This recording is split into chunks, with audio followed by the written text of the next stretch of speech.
¿Tienes ya la presentación? Quiero que sean sinceras y sinceros conmigo. ¿Alguna de ustedes ha estado un 1 de enero o en medio de una tusa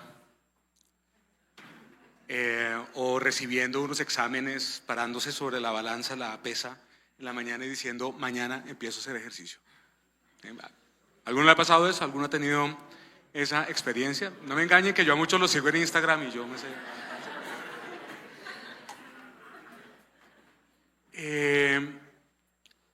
Pues yo fui un niño fumador.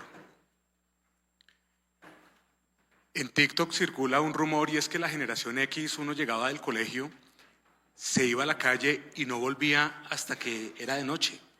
Y es cierto. Yo en la esquina de mi casa, a escondidas, con pelados que le estaban cayendo a mi hermanita, un poquito mayores que yo, prendían el cigarrillo, me decían, ¿usted fuma? Y yo, pues obvio que fumo. Y ahí empezó.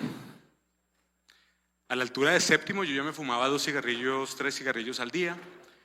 En décimo ya me fumaba 10 cigarrillos. Cuando me gradué me fumaba un paquete de cigarrillos al día. En la universidad yo no resistía una clase de 2 horas. En la universidad yo me salía a fumar y fumaba 2 paquetes diarios. Y era, uno se subía a un ascensor y uno sabía que era como, perdón, por oler horrible. Y fue un viaje difícil. Hice hipnosis, yo no sé cómo la gente hace plata muy fácil. Un salón así, haciendo hipnosis todo el mundo al tiempo. Obvio no funcionó, comía chicles de nicotina, hice todo el ritual. Y un día hizo clic. Dije, pasó un día, pasó otro. Llegué como al tercer mes, como los fumadores teníamos la idea de que uno en el tercer mes ya empezaba otra etapa. Muy difícil. Daba vueltas en la sala de mi casa, comía hielo todo el día, apio y zanahoria para sentir que... Una cosa muy trágica, la verdad. Y en ese momento, en mi apartamento, alguien golpeó. Pum, pum, pum, como Hagrid en Harry Potter. Mi nombre es Juan Fernando Giraldo. Soy un apasionado por cómo las personas se forman las opiniones del mundo en el que habitan. Tengo el privilegio de trabajar con un equipo tremendo en Búho, en donde nos dedicamos a acompañar a las empresas a que conviertan su reputación en una palanca de crecimiento desde la medición y desde los datos. Y quiero compartir con ustedes una historia, un viaje que me ha servido mucho para entender cómo en estos 20 años que hemos acompañado desde empresas enormes hasta pequeñas empresas, a empezar a medir el tangible de la reputación. Porque por eso se puede medir, porque se puede observar.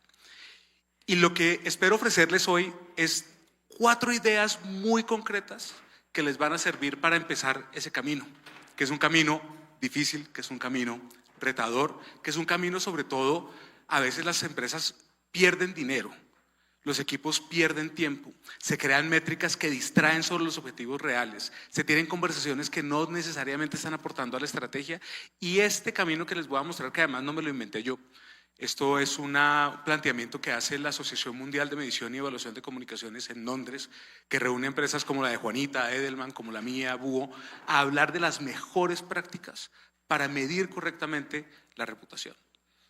Pero no todos somos Bancolombia, que es como, tan chévere, como miden reputación y tienen las claves de confianza. Hay empresas que dicen, ¿y yo de dónde saco plata para medir comunicaciones? Y lo que quiero compartir con ustedes son los retos de ese viaje. Pues abrí la puerta y era un señor de unos 50, 52 años, súper bien plantado, guapísimo, la verdad. Y me dijo, vecino, ¿por qué no subimos a Monserrate? ¿Qué? Yo era fumador, yo no me había puesto una sudadera desde segundo de primaria. No había ninguna posibilidad. Y en lo que hoy considero yo el acto de seducción más rápido al que he sido expuesto en mi vida, a los 7 minutos yo estaba diciéndole, listo, mañana a las 4 de la mañana. Y empecé a subir a Monserrate. Empecé a subir a Monserrate súper mal armado. Esa no es la foto del primer día, claramente. Aquí ya estaba yo geared up, ¿no? El primer día yo tenía camiseta de algodón. Obviamente me dio gripa 3 semanas de esa primera subida. Esto es para los que no conocen Monserrate, son 2,5 kilómetros en subida, 500 metros en total, a llegar a ver a cómo los demás se están levantando. ¿Qué se mide uno cuando arranca? ¿Qué medía yo? Yo tenía un relojcito que venía incluido en la compra de un iPad. Venía incluido. Y pues medía 2 cosas. ¿Cuánto me demoró? ¿Y cuánto tiempo hago? Así de fácil.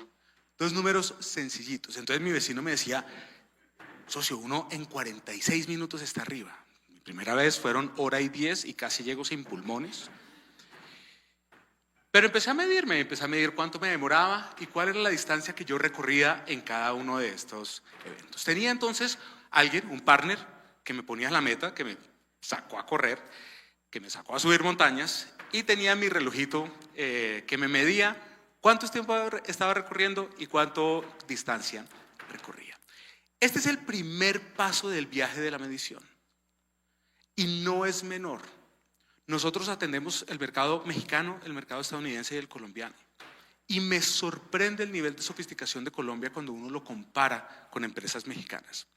Hay una empresa mexicana que vende un trago, lo hace globalmente,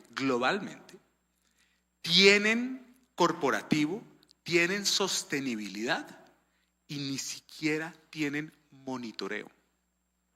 Ni siquiera tienen monitoreo. La cultura de medición en Colombia me da a mí la impresión, y creo que lo refleja el estudio que nos acaba de mostrar Carlos, hay una cultura de medición fuerte. Y es el primer paso, es saber que las cosas se pueden medir y elegir un número. Son números, a veces son métricas sencillas, por supuesto estamos saturados de datos, pero para las empresas pequeñas la pregunta es: ¿yo qué mido en mis redes? ¿Cómo mido a mi comunidad? ¿Cómo le hago una encuesta? ¿Cómo hago un sondeo básico? Y la primera pregunta es: ¿qué puedo medir de lo que yo hago? Yo arranqué mi vida en comunicaciones en el gobierno, que aprendí un montón, pero en esa época se medían por entrevistas. Hacemos 3 entrevistas al mes del ministro. Vale. Hemos satanizado las métricas de vanidad. ¿Qué métricas de vanidad se les ocurren? Likes. Esa es una facilita. Tenemos más likes que en la campaña anterior. Bien. Yuhu. Hemos satanizado. ¿Qué otra métrica de vanidad se les ocurre? Menciones en prensa. ¿Qué otra métrica de vanidad se les ocurre? Seguidores. Muy bien. El número es poderosísimo. Cuando una organización dice: yo las comunicaciones la puedo medir, da un paso, sale del agua y empieza a sacar paticas y sale del agua. Y es un momento muy poderoso. Pero puede llevar al error. Esta diapositiva la encontré cuando mis clientes seguían pidiéndonos el equivalente publicitario, el Free Press, el dato de Free Press. Nos ahorramos 3,000 millones de pesos. No. Pero bueno, pues ahí va el dato porque ¿qué es lo que vamos a hacer? Entonces el riesgo del número, el número es poderosísimo, es clave tenerlo, es clave hacer la pregunta. No tenga miedo de arrancar por unas métricas básicas, establecer algunos números y empezar. Esto yo alcancé a tener el estudio un poquito antes que ustedes, entonces no está tan pulido como lo vieron hace un momento. Pero por supuesto acá nos da una idea de lo que contestaban en el 2025, lo que más valoraban los CROs, los DIRCOMs, y cómo hoy nos hacemos la pregunta de cómo estamos midiendo la gestión. Los números tienen una característica y es que me ayudan a medir gestión. ¿Cuántas entrevistas hago al mes? Ok, vale, pero ¿eso hace toda la diferencia? No tengo nada. Es un paso evolutivo tremendo.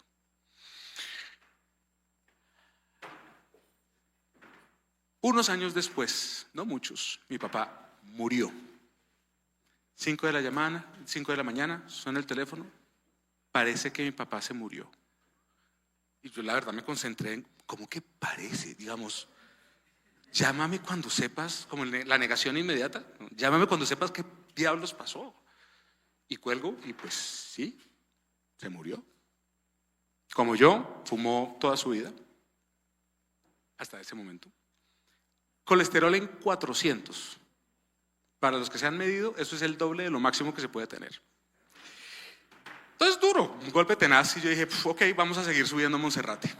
Pero pues por supuesto Monserrate y buena vida, no se puede tampoco. Un domingo cualquiera, eso es lo que así se veía la mesa de la sala de mi casa con amigos. Y al otro día yo subí a Monserrate y además, como mi esposa es médica, me dijo, por favor mídete el colesterol, por favor mídete el colesterol, por favor mídete el colesterol o asegúrate, una de las dos. Entonces dije, bueno, me voy a fui a analizar muy juicioso, me medí el colesterol, me medí los triglicéridos, me medí todo lo que había que medirse y eso fue un lunes, después de subir a Monserrate y el domingo de comer jamón. Me llaman de analizar y me dicen, ¿usted podría venir a repetirse los exámenes? ¡Auch! Pues mi colesterol estaba en 300, que es la mitad del camino de lo que mató a mi papá, a la mitad de la edad. Y ese no era el problema. El problema eran los triglicéridos. Me hicieron volver por los triglicéridos porque digo un dato que no existía, digamos, no. Luego se normalizó como en 700, y el máximo es 200. En fin. Entonces, obvio, mi esposa me dijo, su merced, nutricionista.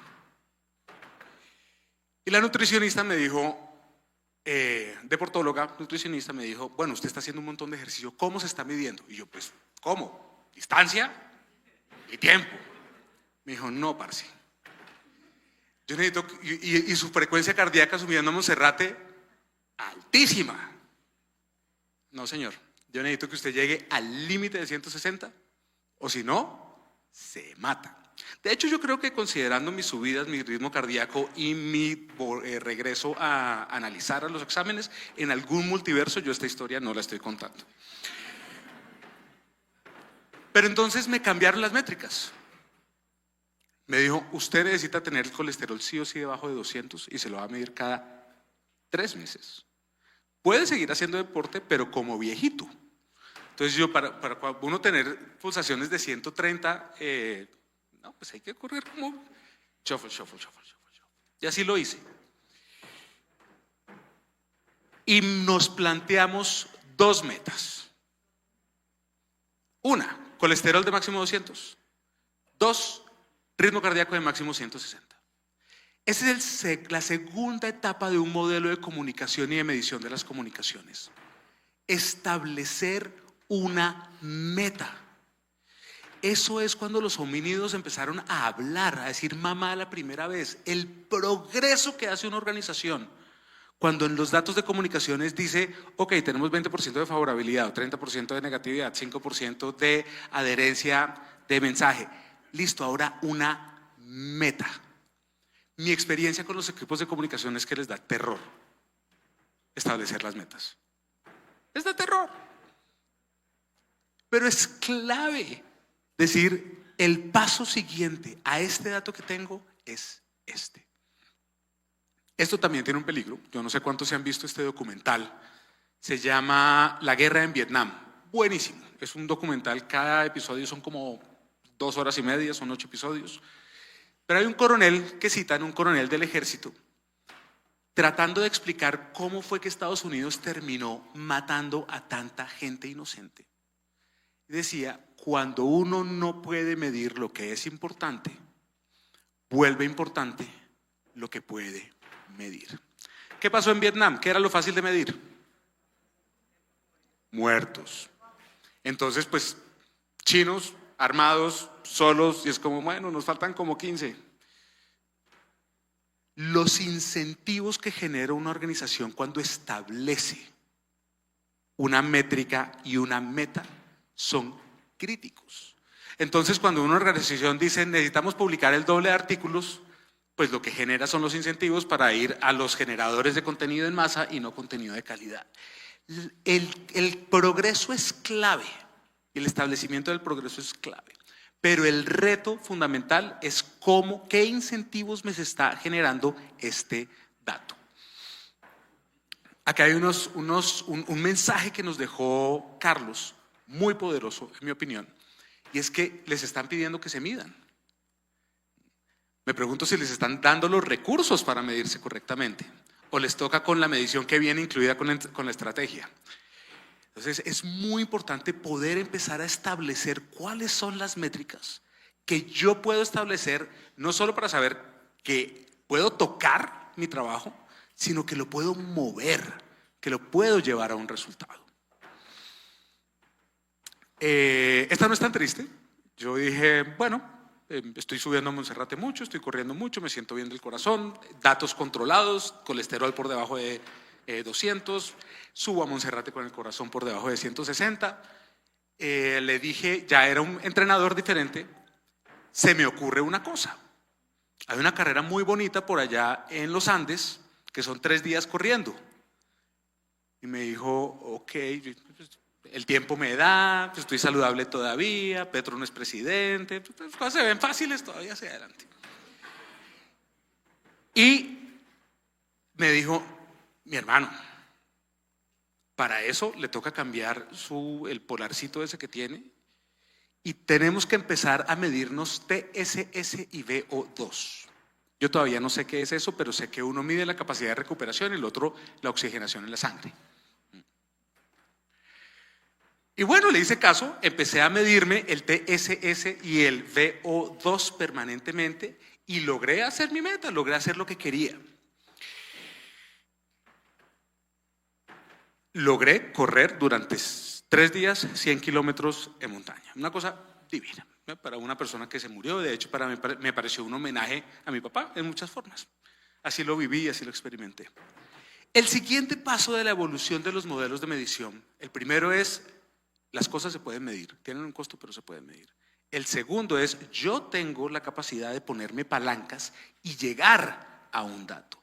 Y el tercero es, eso tiene un resultado. Yo modifico una creencia o una disposición, una actitud a una conducta. Las personas van a estar dispuestas a defenderme, a levantar la voz, van a querer trabajar conmigo. Entonces empiezan las organizaciones a tener datos de cosas que les dan terror también a muchos equipos de comunicación y es, no, pero es que yo no controlo lo que la gente piensa. Pues es que ese es el trabajo. Intervenir, participar, incidir en lo que las personas están pensando, modificar lo que está ocurriendo al otro lado. Entonces empiezan a aparecer métricas que ya no son simplemente las que me ofrece el contenido, como el clipping, los datos del clipping, los datos de la inteligencia narrativa, sino también las preguntas que yo le hago a mis stakeholders. ¿Esto cómo lo hace sentir? ¿Estaría usted dispuesto a comprar en algunos casos? ¿Estaría usted dispuesto a considerar esta regulación? Al otro lado está pasando algo y eso también se puede medir. Yo sé que muchos de ustedes, no todos, así los ve el director financiero, el gerente financiero de sus organizaciones. Y la razón por la que nos ven en ocasiones así es porque no traemos a la mesa los datos que hablan del impacto. No de lo que hizo, listo, lo hizo, está muy bonito. No de la palanca que movió, ok, tenemos el doble de seguidores. ¿Y qué cambió allá? Detrás de esas bóvedas con cerebros, ¿qué cambió del otro lado? Lo que me lleva al último paso, y es el más difícil, ellos lo llaman el modelo integrado. Cuando digo ellos me refiero a MEC. Y es cuando mi sistema de medición, además de tener los números correctos y por lo tanto los incentivos correctos, donde tengo metas claras y puedo hacer un compromiso de llegar a cumplirlas, donde además estoy pudiendo medir que estoy obteniendo un resultado en lo que ocurre por fuera de mi control, que es la mente de las personas y de mis stakeholders, yo cómo voy como organización y qué. Estoy recibiendo hojas de vida de gente más talentosa. Estoy logrando negociaciones más baratas con mis proveedores. Estoy logrando que me defiendan en medio de una crisis. cómo devuelve, y aquí es clave y por eso se llama el modelo integrado, cómo las métricas de comunicación se conectan con otras métricas relevantes de la organización.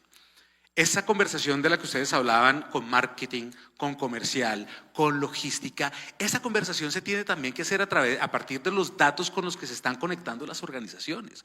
Y hay que aprender, hay que hacerlo mal la primera vez. Si uno cree que el modelo integrado, y digamos, si yo hubiera arrancado ese día que me golpeó el vecino, pum, pum, pum, nos vamos 3 días a los Andes a correr. Pues no, hay que arrancar. Y estas 3 preguntas que sugiere AMEC son un buen instrumento para empezar a tener un buen modelo de comunicación. Este es un partidazo de fútbol. Partidazo. Quiero que vean, sobre todo los futboleros y los que no somos, porque yo de esto no entiendo mucho, este partido entre el equipo A y el equipo B. Ataques peligrosos, intentos, tiros al área de penaltis, despejes, pases completados, salvo los despejes, son un partido más o menos equilibrado. Posesión del balón, 52%, 48%. Y cuando yo digo en estos espacios, y tengo más tiempo, que no lo tengo hoy, ¿cómo quedó el resultado, cómo quedó el marcador? Casi siempre dicen, no, empate, 2-1, llega el futbolero y dice, no, pero es que esos datos no me arrojan datos. Yo creo que eso fue una diferencia de goles de 2.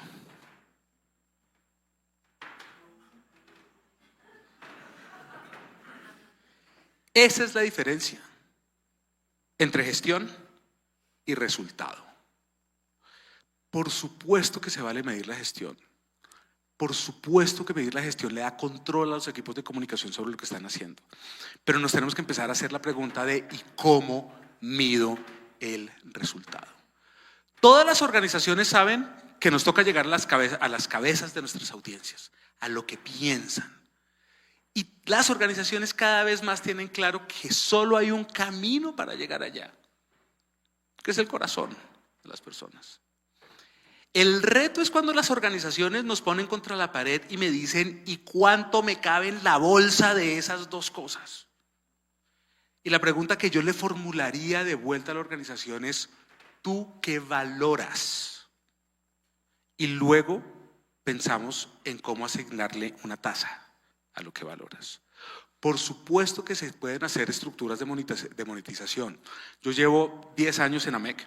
Estoy oyéndome todo Corporate Excellence, que es una berraquera de lugar de contenido para hablar de reputación, y no hay una fórmula mágica para medir y tasar el valor de las comunicaciones. Sí hay muchas barbaridades hechas en ese camino. Pero la pregunta que yo creo que está de fondo es la organización que valora, y sobre eso es posible tasarla, sí es posible. Lo que pasa es que no hay una fórmula mágica que le aplique a todas las organizaciones porque las organizaciones valoran cosas que son diferentes. Esa es mi chinita. Al final, pues sí, chévere subir a Monserrate en 36 minutos, chévere haber corrido 3 días seguidos por los Andes, por los Andes, pero yo mido lo que valoro en años. Porque a mí mi papá se me fue cuando él tenía 62. Y yo soy papá viejo como toda la generación X, o mucha. Entonces, lo que yo valoro es poderle durar a esta china todo el tiempo que yo pueda. Y esa es mi métrica de valor y de resultado.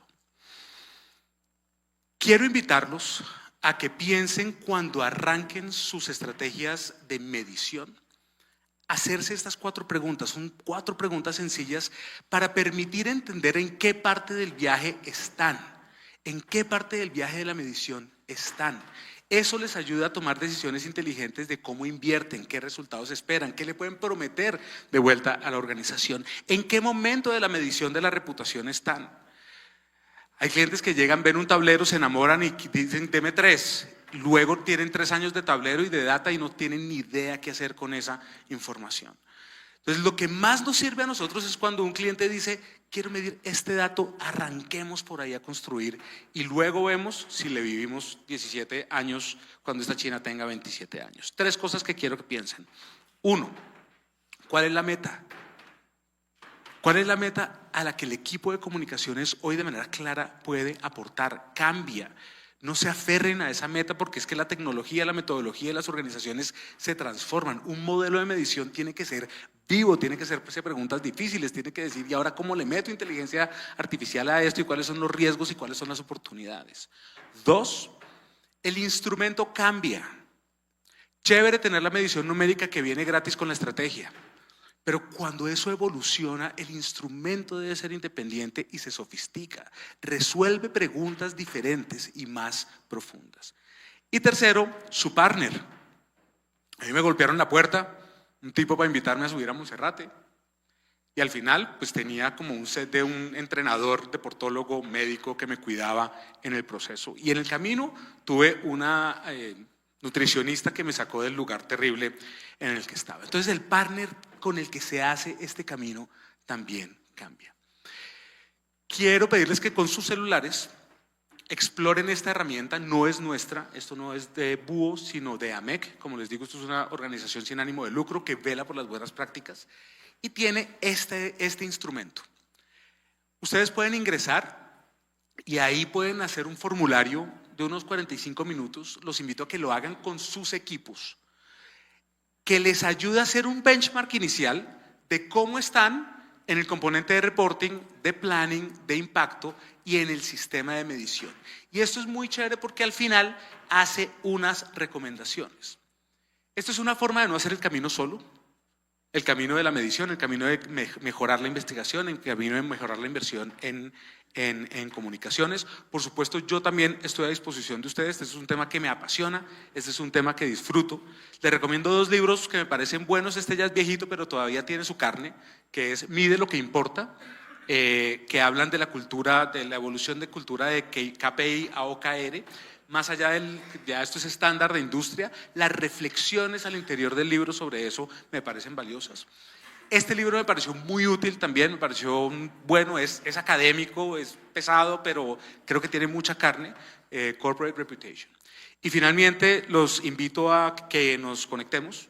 Este es un tema, como les digo, que disfruto, que me encanta conversar, del que me encanta aprender. Yo a las empresas, incluso a las que no me contratan, nunca las llamo cada 3 meses a preguntarles qué está haciendo nuevo, qué se están inventando, cuáles son los retos, porque sé que los retos en comunicación que tienen las organizaciones para medirlos y sacar adelante sus estrategias en estos ambientes tensos, polarizados, politizados, pues son difíciles y esto es en lo que creemos. Muchas gracias por la invitación a ustedes y gracias por incluirme en la agenda.